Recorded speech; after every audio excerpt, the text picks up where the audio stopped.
हमारे स्वामी दयानंद जी ने आर्य समाज की स्थापना की।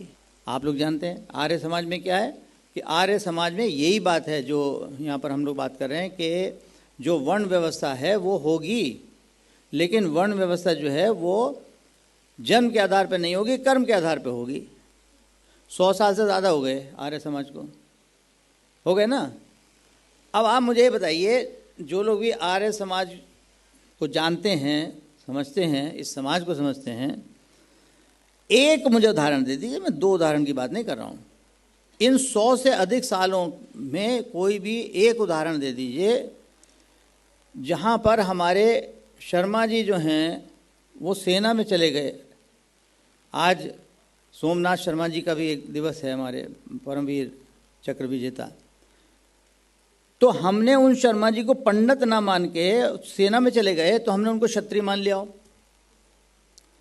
और उनके जो परिवार के जो सारे आगे के हैं वो क्षत्रिय के हिसाब से काम करें।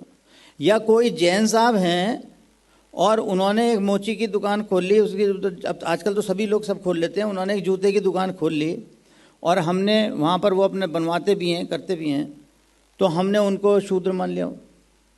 या कोई जाटा समाज का व्यक्ति हो और शिक्षक बन गया हो, हमारे यहाँ बहुत सारे, तो हमने उसको समाज के अंदर हमने उसको ब्राह्मण मान लिया। एक उदाहरण दे दो, हम तो 2 की बात ही नहीं करते। आप नहीं दे पाएंगे, तो जब नहीं दे पाएंगे तो फिर उसकी बात ही करना बेकार है।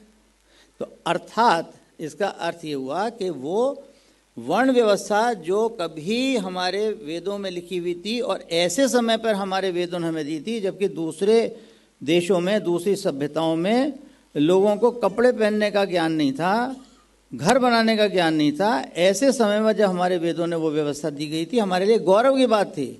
लेकिन आज उस गौरव की बात को जबरदस्ती लागू करने की कोशिश करना हमारी मूर्खता का परिचायक है। हमें उसको छोड़ देना चाहिए।